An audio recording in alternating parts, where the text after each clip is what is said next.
Welcome to another episode of You Are Buzzworthy podcast.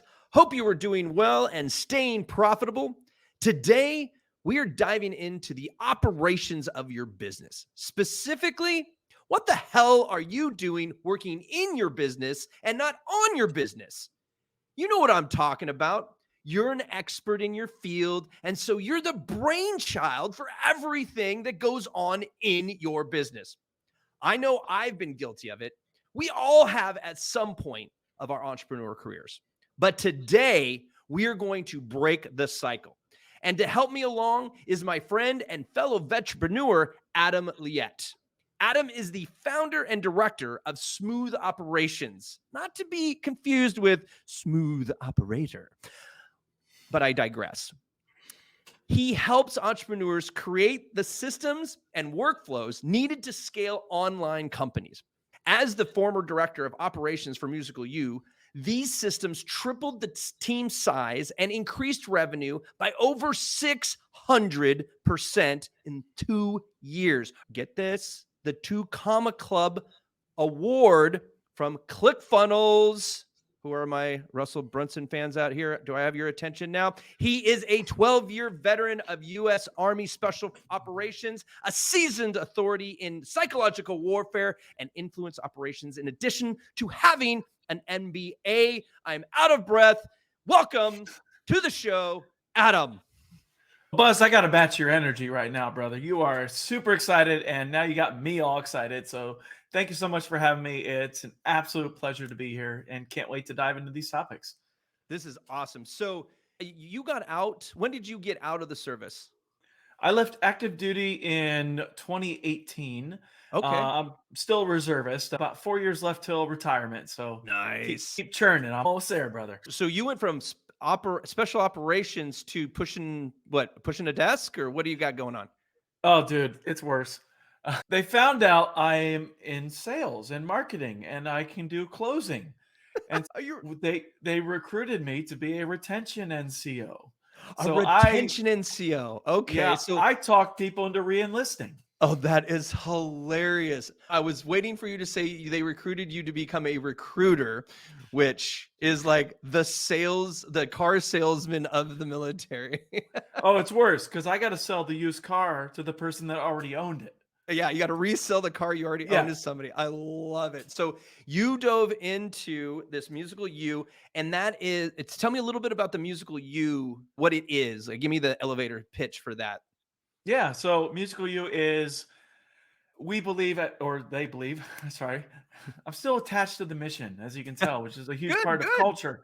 Musical You believes that music is for everybody, and there is no special few that should be musicians, and we're specially gifted with musical skills. Music is a skill that we all have inside of us. It's God's gift to us. And what Musical You does is bring music education to the masses. We help people discover things like improvisation, learning by ear, playing instruments, all these wonderful things that musicians take for granted. And as the director of operations, I had a huge hand in creating our curriculum, creating the team. Nice. And I'm proud of what we did. It's really incredible to bring music to people. That's awesome. So before my digital marketing firm, Buzzworthy, I had a creative agency called BuzzBiz Creative. And before that, I had a recording studio called BuzzBiz Studios. Before that, I was a 15-year working musician trying to become a rock star. Neither tall enough, nor handsome enough, nor talented enough to get to the big stages. But I had a good time. And my first few years as an entrepreneur was actually a lot of education in and around the music production and helping people get the most out of their recording studio time. Nice. So we have some kindred spirits there. But that brings back memories of when I was a slave to my business. And we all know what that looks like when we're working. We're not working on our business. We're basically working to live and not living to work. And we get stuck in the trenches over and over, right? We think we're going to break out. We're going to delegate. But then we get sucked back in and we're working in our business. Why do you think entrepreneurs seem to have this magnet that sucks them back into their business and keeps them from working on their business? Couple reasons. It's a great question, and it's one that I'm constantly learning about myself, to be honest, when I have to constantly evaluate myself. And what I personally find is that working in our business is comfortable. It's what we know. It's what's easy. Ooh. It's the stuff you can do in autopilot. Like I can put on a ball game on the TV and do work in the business. It's simple. It's what I know. It's what made me. And so I think that's the first step is that it's getting back to our comfort levels and our comfort zones. The other aspect is we get a little bit of reverse imposter syndrome where we start believing that we have some special way of doing things that no one else can possibly replicate. Oh, there's no one that can create an email campaign like I can. No, not possible. And that's just, what is that? I don't have a proper way of describing it except for it's just this inner thing that we develop of ourselves, this inner identity that we develop of I'm a master email marketer. I'm a master at creating Facebook ads. I think it Great. comes down to that whole you are the mastermind, right? You Yeah, created it. And then the perfectionism. And then you have to keep all of your clients happy. And who kept all your clients happy in the beginning? It was ex- really you, right? You were ex- the account manager, you were the operations manager, you were the technician, you were the customer service rep, you were the accounting rep. They know you. And I think that probably feeds that alter ego. I don't know if it's necessarily an ego issue because I've seen introverts and very humble people get stuck in the same rut. And right. so maybe that's where it's at, where it's just people will not allow 80% to be good enough for their clients. It has to be 100%. And the only way to do that is if it's you. 100%. And I experienced that myself in the customer service role at Musical You, where I created this story in my own mind that no one can serve our customers as good as I can. Oh my gosh, isn't that crazy? And once you create that story, you tell it yourself 500 times. And I'm an introvert too. I'm an extrovert to introvert, which I found out is a thing the other day. I was doing some Oh, you're an research on this. adaptive extrovert. Yes, Ooh, there you exactly. go. But even then, like I've built this image around myself where I had to be the one doing it. And it wasn't until I found a way to release it, I found a way to trust other people. And it was through process that we do so much stuff on mindset, and mindset is huge. Don't get me wrong on that. Having an entrepreneurial mindset and having the right way of working through things in your brain is great. But for us, like super go-getter type of personalities, you got to show me a roadmap, brother. I need a step-by-step. Here's how to do it. Otherwise, it's all just woo-woo shenanigans. I need a map on how to do something. And I found it, and then I adapted it to fit me. And now I'm teaching it to entrepreneurs all over the place. And it just geeks me out when I get the chance to do this. So thank you for this. Because you're on the you're a COO, right? And when we talk about entrepreneurship, we always talk about great companies have a visionary and an implementer, right? And the CEOs or the presidents or whatever you want to call yourself, they're the visionaries, right? They have the big picture. Like they're the ones that say they're the Elon Musks, right? They're like, yes, we're going to put people on the Mars in the next 5 years. That's the Right. vision. And then they have to have an implementer that makes it all work. And Mhm. for you, totally see as a COO, so close to the ownership. So you become part of the ownership as a C-level Yes. executive in any size company. And so that ownership sinks in with your implementer mentality. Like it's your second nature is to implement. I implement systems. I create systems. We make systems. We stick to the systems. And the visionaries are like, no, we got to change it all up now. And then we throw like wrenches into the mix. And the CEO is just like, why can't you just send them home? Just send them home. I literally have a client. It's a multi-million-dollar cleaning company. And it's a married couple, and the wife is the visionary, and the husband is the implementer. And every time she comes into the office, she has ideas and she wants to implement them immediately instead of just feed it to her husband and go, Oh how no. can you implement this new vision? And so they've actually created a system to keeping her out of the office. Yes. So what is the process then of getting business owners out of the trenches in their business? Absolutely. So I try to dumb it down in a real good way that is adaptable and something that you can do right away. And I have a secret tool for this. It's really tough, it's really complex. It's called ScreenFlow.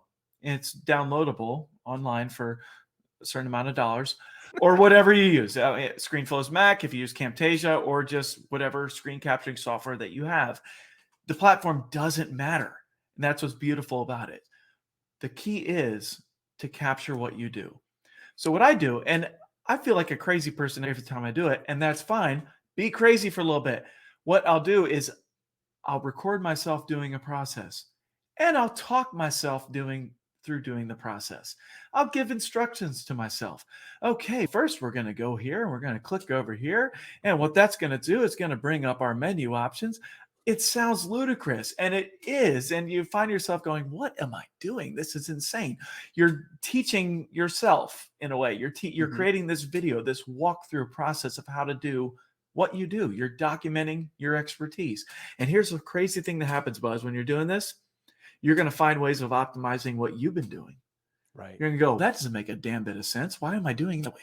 And you're going to do like a version 1, version 2, version 3 of this when you're documenting your own process, but don't edit. Just go through what you do. Just record it on a video cast and then just leave it. Come back to it later. The important thing is you're just documenting it for now. What we often find when we talk about creating SOPs, talking about creating workflows, is people will go to the newest Asana template or what's the buzz one, the ClickUp. ClickUp's the one that everyone's using now. And I tried ClickUp. I'm like, I don't get this, but I get it. If ClickUp's your jam, hey, get on it. But what happens is we think about creating an SOP and we go into ClickUp. We're going to Asana. We're like, oh crap, I got all these options and these menus and whatnot. We're thinking with the other side of our brain, right? Focus on documenting the process first, then worry about whatever tool you got to organize it. Document it first. No, I like that. And then another thing that I've done, and you could use something as simple as Loom, right? Yes, you 100%. Can free videos.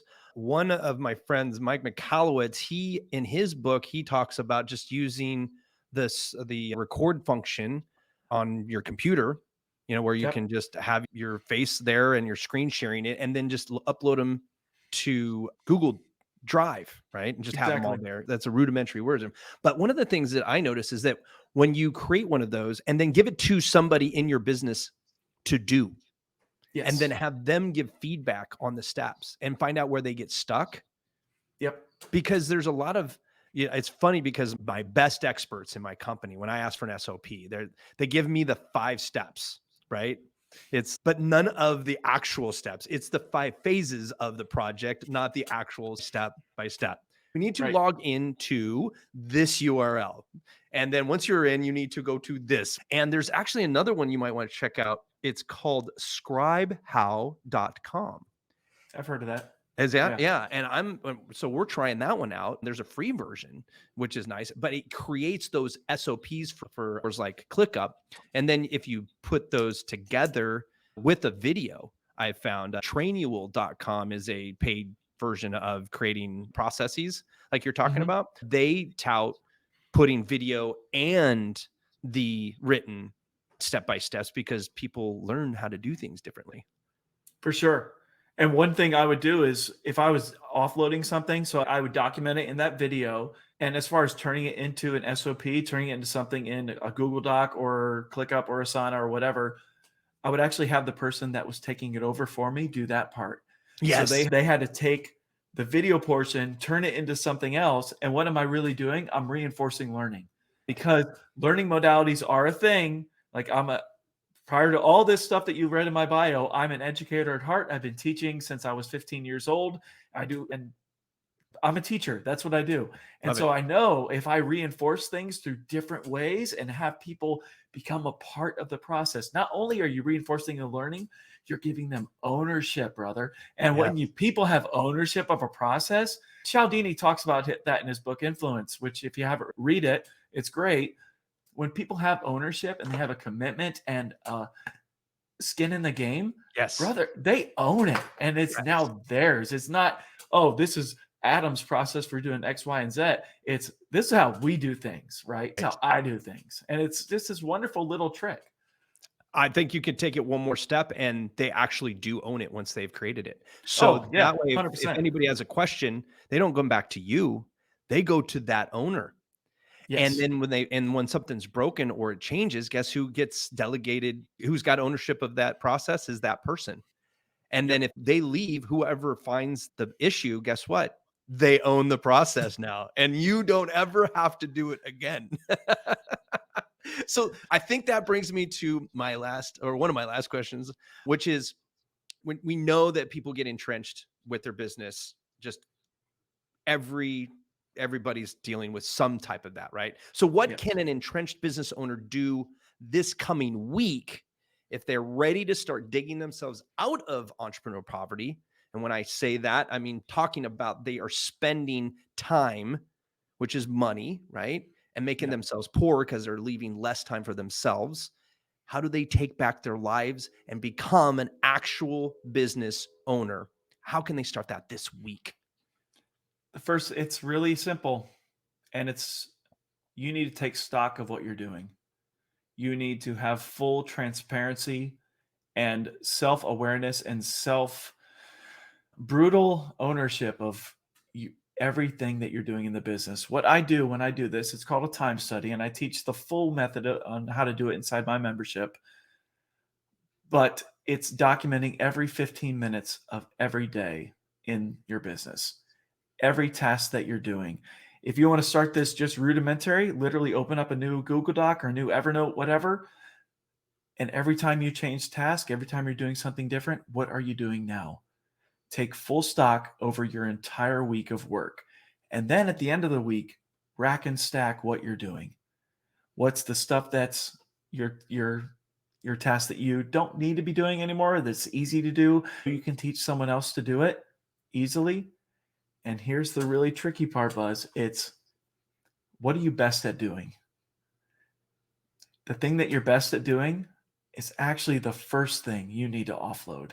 That's a painful thing for most of us to hear, but I tell you from experience, I got told this from my coach 18 months ago, and I'm like, nope, that ain't gonna happen.